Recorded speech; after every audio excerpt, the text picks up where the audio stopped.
Hola, ¿qué tal? Bienvenidos a un programa más de Antioquia TI, una historia que inspira el futuro. Hoy tenemos, como de costumbre, una persona que es un invitado de lujo porque nos va a contar cómo llega a volverse un gran empresario en la industria TI en Colombia. Él es Jaime Chavarría. Pero antes de empezar con nuestra conversación, yo quiero mencionar las compañías que hacen posible este programa. A la Universidad de AFIT, la Cámara de Comercio de Medellín para Antioquia y el Clúster de Negocios Digitales, a Global MBM, a Pragma, a Negocios en tu Mundo y a Intersoftware. Jaime, muchísimas gracias por aceptar esta invitación y por estar presto a contarnos esa maravillosa historia de cómo te volviste empresario en la industria TI en Colombia, cuando, bueno, y en Antioquia, cuando aquí, digamos que todavía teníamos un sector de tecnología muy incipiente. Muchas gracias, Jaime. No, es un gusto, María Mercedes, y ojalá yo contar mi historia, que tiene altos y bajos, porque todo no es tan bueno, inspire a muchos de los jóvenes que hoy en día están incursionando en la industria y que tienen que ver con esta maravillosa transformación digital que estamos viviendo. Jaime, muchas gracias. Bueno, empecemos entonces, estamos hablando de finales de los años 70, cuando empiezas en la Universidad de AFIT, Ingeniería de Sistemas. Cuéntanos un poquito de qué pasa en ese momento, qué pasa en tu vida y cómo es esta decisión de estudiar Ingeniería de Sistemas, luego los cambios que ocurren en tu vida y bueno, cómo se ha ido moldeando ese proceso. Gracias, María Mercedes. Ingeniería de sistemas era una cosa muy nueva en su momento. Estoy hablando del año 78, 1978. Era una carrera que tenía apenas 3 promociones en la Universidad de AFIT. Creo que nosotros éramos como el cuarto grupo que íbamos ahí en fila, camino a graduación. E inclusive, pues, era un momento donde para uno sacar un programa, hacer lo que se llamaba la compilación del programa para que se generara el código objeto, había que perforar tarjetas y ir con las tarjetas amarradas con un caucho a una ventana a pedir que las pasaran por el sistema central, el mainframe que tenía en ese momento la Universidad de África. Me parece que era un IBM 4341 o algo así. Pues era algo novedoso, muy nuevo. Nadie conocía mucho del tema de sistemas como tal. Era una cosa, pues, que la gente sabía que iba a ser muy importante, pero no se sabía a ciencia cierta cómo iba a ser la aplicación de todo eso en nuestro medio. Pero era una carrera fundamentada en ingeniería, en matemáticas, y tenía pues ese elemento de novedad. Y la verdad, yo empecé ingeniería mecánica y en el primer trimestral me di cuenta que yo no era para ingeniería mecánica. Y dije, no, yo me voy a meter más bien a esta cosa que me parece más interesante, que es ingeniería de sistemas. De manera que entré a ingeniería de sistemas inmediatamente después y fue una experiencia muy interesante, intelectualmente muy bonita, eso de aprender a programar, de hacer diagramas de flujo, que era lo que hacíamos en ese momento, para luego programar en Fortran o en COBOL, todo eso, pues era una experiencia muy bonita y intelectualmente muy exigente en muchas cosas. Recuerdo un profesor en AFIT, con todas estas dificultades de perforar tarjetas y todo eso, que en el segundo semestre nos dictó una materia que es Assembler, que es muy cercana a código de máquina, y hay que saber los desplazamientos hexadecimales y demás. Y quería que hiciéramos una cosa que se llama el monto escrito. Monto escrito es pasar el número en cheque a que se ponga en letras. Pues eso es una cosa compleja, ¿cierto? Y nos sacó canas eso porque, pues además, como era usual en las carreras de ingeniería, todo esto servía de filtro. Generalmente recibían muchos estudiantes en los primeros semestres, pero rápidamente los estudiantes los iban filtrando para que quedaran 1 o 2 grupos, que eran los que realmente iban a graduarse en la universidad. Bueno, pero de todas maneras hubo una perseverancia y también una exploración de otros caminos, porque me contabas que en el año más o menos 1980 hubo un movimiento, te fuiste a vivir a Kansas y ahí entonces, además de explorar ingeniería de sistemas, hubo otra exploración y eso pues llevó a conocer también otras facetas que todavía en la universidad no teníamos de la ingeniería de sistemas. Entonces, cuéntanos un poquito de eso, Jaime, por favor. Así es, me gustó mucho la experiencia de ingeniería de sistemas, pero quería encontrar un sitio que tuviera mejor infraestructura de computadores en ese momento. Investigué varias universidades y algo que, a lo que pudiéramos tener acceso nosotros con la capacidad adquisitiva. Mi papá me ayudó y pues entré a la Universidad de Kansas, donde ya no eran tarjetas perforadas, sino que había lo que se llama time sharing, que es compartir tiempo del computador grande a través de unas pantallas. Eso todavía no se conocía aquí.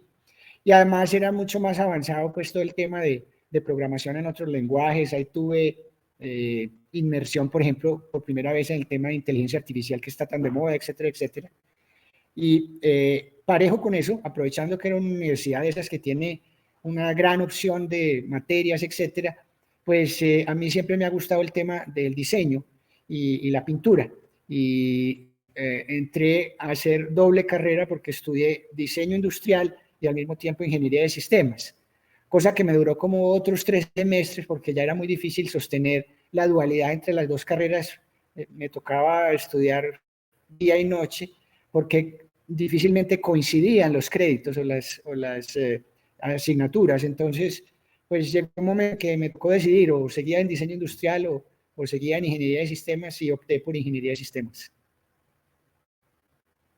Una decisión muy sabia que llevó a toda esta construcción de esta historia tan interesante, porque pues finalmente me decías que posterior a Kansas, entonces hubo una especialización, una maestría que terminas en el año 1983. Cuéntanos un poquito y pues el retorno a Colombia a finales de los 80s. Sí, pues la verdad es que ya después de eso quise hacer una especialización en administración, ya no en tecnología como tal, y me mudé a el estado de Georgia, donde tenía una posibilidad de trabajar y estudiar simultáneamente. Y entré a la Universidad de Georgia y ahí hice un MBA en la Universidad de Georgia y trabajé en una compañía, en su momento se llamaba United Merchants, como programador. Yo estaba encargado de hacer las aplicaciones de ingeniería industrial en Fortran para unos supervisores de planta. Es una compañía textil que medía los tiempos y movimientos de todos los telares. Y entonces, pues ese fue mi primer trabajo realmente en ingeniería de sistemas, pero muy interesante.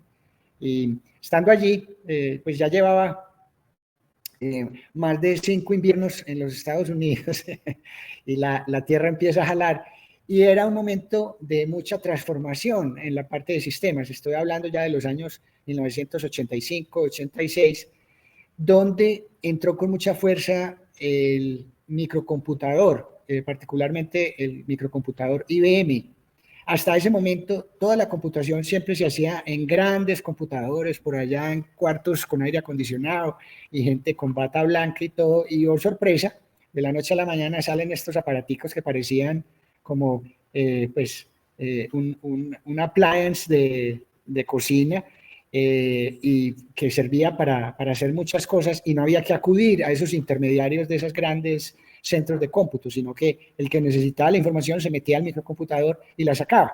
Y en ese momento, pues, las grandes revoluciones fueron alrededor de las primeras expresiones de la hoja de cálculo, que fue el VisiCalc, después el procesador de palabra, WordPerfect en ese momento, y en fin, y se podían sacar unos programas y hacer la compilación de los programas ahí mismo en esos computadores. Y venían, esos microcomputadores fueron la evolución de realmente unas máquinas de juego. Los Ataris y los Radio Shacks TRS-80 eran unas maquinitas muy orientadas a lenguajes muy básicos de BASIC, etcétera, y a juegos. Fueron evolucionando a todo esto y salió el IBM PC, en ese momento también el Apple II, y pues hubo una revolución tremenda porque se democratizó el acceso a la información. Y eso hizo que empezara a existir un concepto que no existía hasta ese momento de paquetes de software. Entonces, literalmente había un manual con unos disquetes, etcétera, y cada uno se encargaba de instalarlo en su equipo y manejaba los datos que quisiera y procesaba en forma directa, como lo dije anteriormente, sin intermediarios. Ya no habían genios de bata blanca ni cosas de esas. Entonces, eso hizo pues que de la noche a la mañana esto se convirtiera en una revolución muy grande, donde mucha gente empezó a vaticinar que el tema de la informática iba a cambiar tremendamente el mundo de los negocios, y como en efecto así fue. Y el impacto de esto fue muy grande y se estaba demorando en entrar a lo que era pues Latinoamérica y particularmente Colombia. Pero yo desde ese momento vi una gran oportunidad. Yo seguía en contacto con muchos de los que habían sido mis compañeros en EAFIT, particularmente uno de ellos que fue Juan José Mejía, a quien yo le compré luego, y yo seguí solo con la aventura, digamos, de montar a MECO, que fue la empresa que eventualmente montamos en Colombia.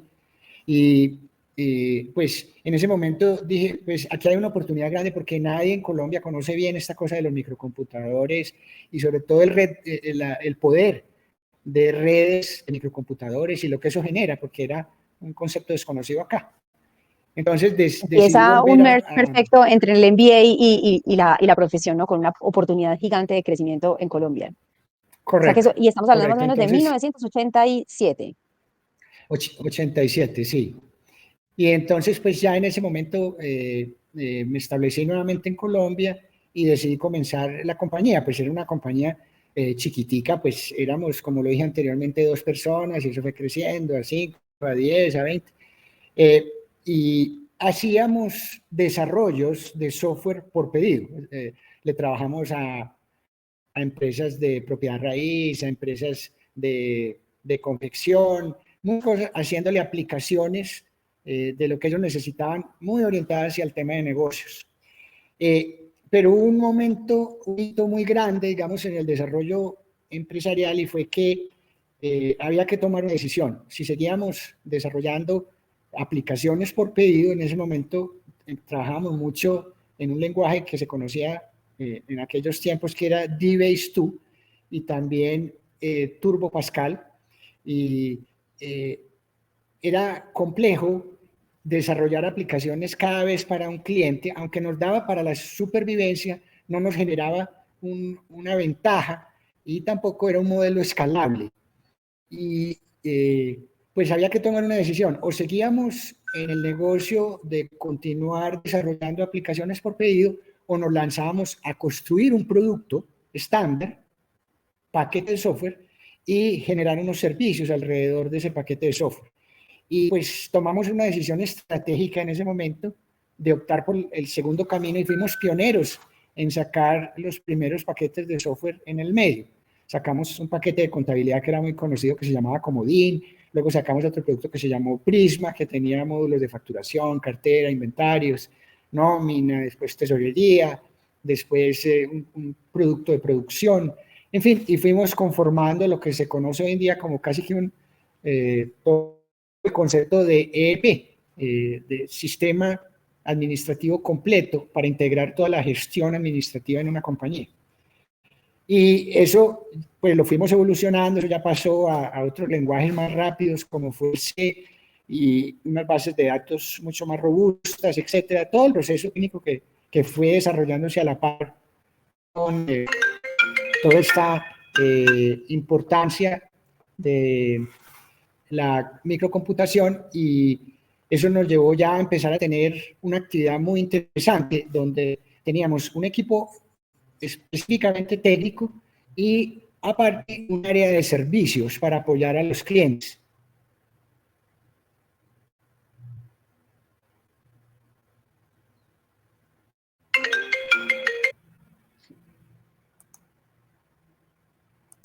Bueno, Jaime, entonces ustedes toman esa segunda alternativa como la apuesta de la compañía. ¿Qué pasa en ese entonces? ¿Por qué esa decisión y qué favoreció que esto fuera una buena decisión? Pues la decisión se dio porque nos estábamos desgastando, cada vez reinventando la rueda, haciendo aplicaciones por pedido, customizadas o de acuerdo a las necesidades de cada cliente. Eso llevaba a que tuviéramos que inventar cómo se hacía una aplicación para industrialización de la confección, cómo se manejaba una compañía de publicidad, en fin, estábamos en muchos segmentos y pues la creatividad da para todo, pero desde el punto de vista de negocios no era un modelo que generara rentabilidad y que fuera escalable. Como había que reinventar la rueda cada vez, era muy muy fregado y así sigue siendo. Hay muchas compañías que son muy exitosas desarrollando por pedido, seguramente tienen una metodología ya muy estandarizada que les ha permitido esa escalabilidad, pero en ese momento nosotros no lo veíamos. Y entonces optamos por el camino más bien de cerrar esos negocios,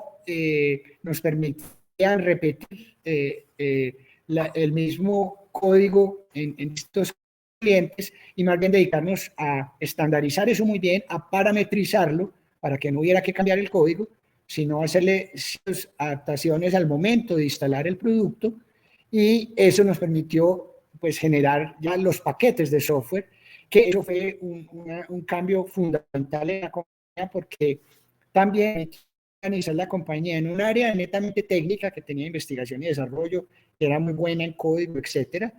Aparte, tener un área de servicios que se encargaba de hacer la consultoría y la instalación con el cliente, inclusive nos llevó también a innovar en una cosa en el medio y fuimos una compañía realmente importante en el medio donde teníamos un centro de atención telefónica.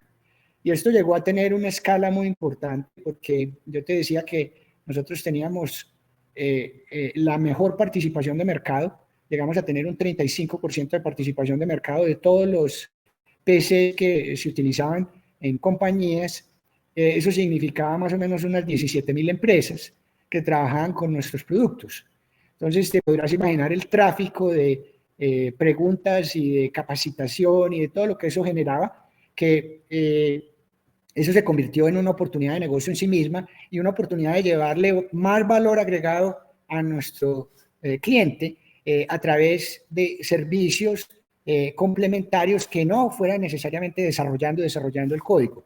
Pero hubo mucha innovación también en temas de cómo contestar el teléfono, cómo manejar bien una capacitación, cómo hacer una instalación, cómo estandarizar los procesos de consultoría. Desarrollamos cosas tan interesantes como un programa de instaladores certificados a nivel nacional, donde carnetizábamos a contadores, administradores, gente técnica que quisiera trabajar con nuestros productos y los aprendía a instalar donde clientes. Desarrollamos una red de más de 400 distribuidores con esa metodología. Entonces, pues fue una cosa muy interesante.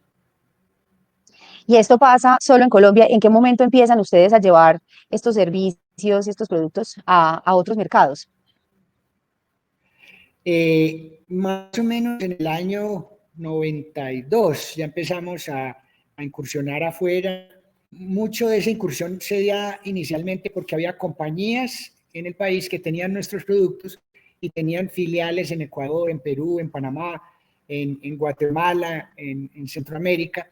Y pues empezamos de esa manera a salir afuera, digamos, llevados la mano mucho por nuestros propios clientes, pero hubo una decisión también frontal de tener una participación directa en Ecuador y Perú que nos llevó a tener ya un mercado interesante en esos dos países.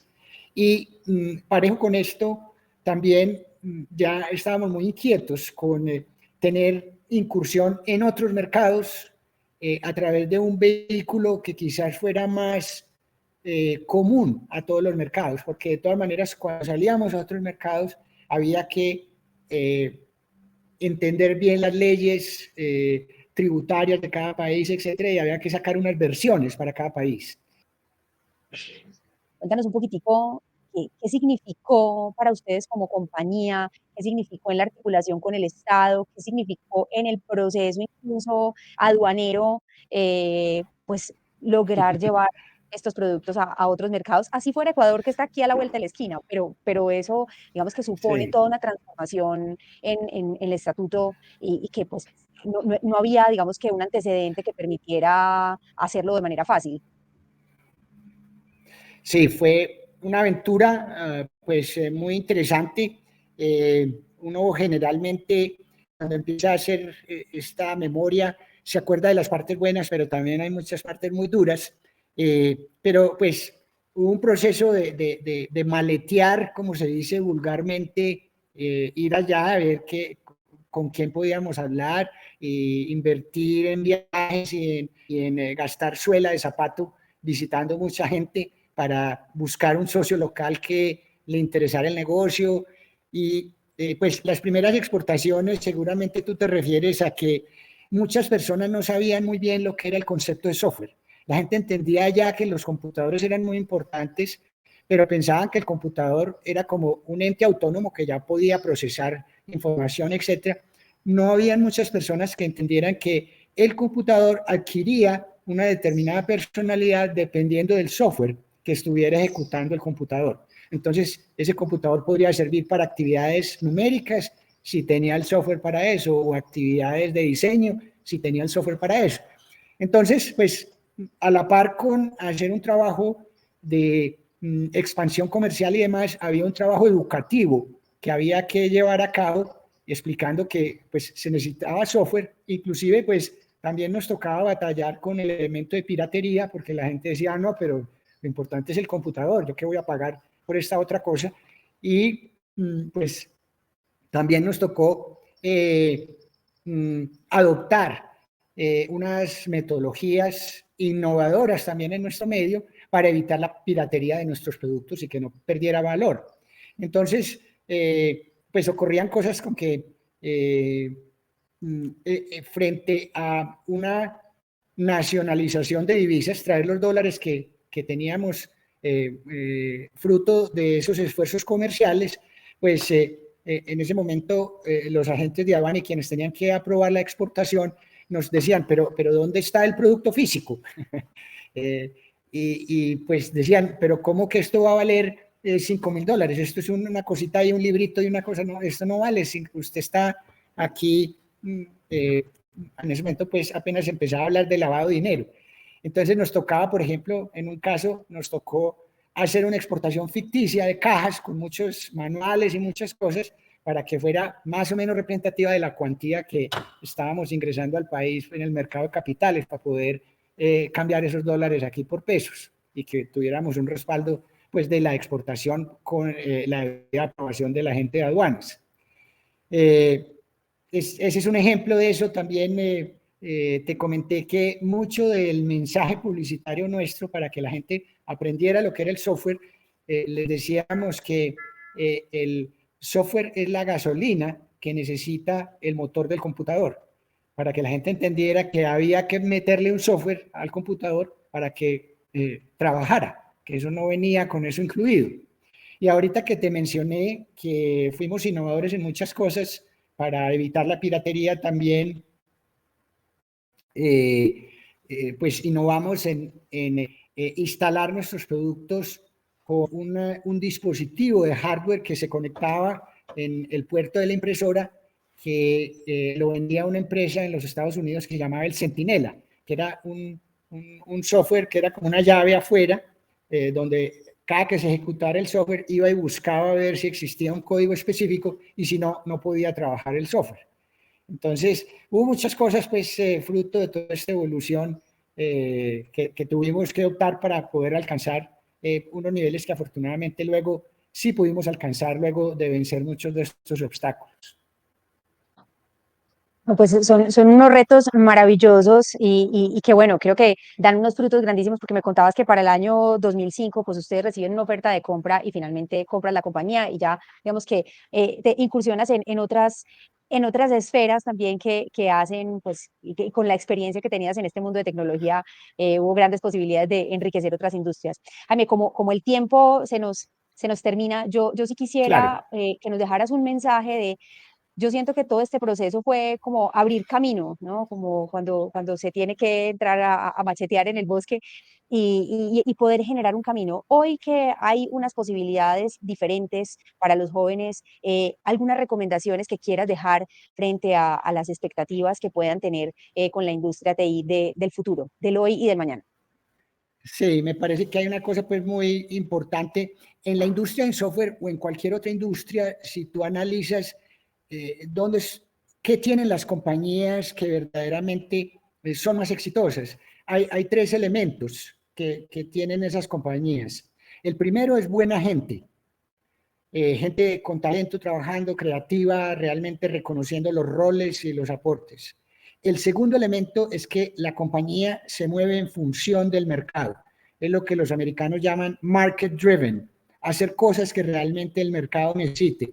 no por comodidad interna, no por procesos internos, sino todas las decisiones que tome esa empresa de cara al mercado. Y la tercera es que esa combinación de buena gente de cara al mercado se materializa en buenos resultados siempre que haya orden y disciplina. Entonces esas tres variables son cositas sencillas, pero que realmente es fruto de, digamos, de sacar un común denominador de muchas empresas que yo le recomendaría a las personas que están en emprendimiento que tuvieran esto muy en cuenta.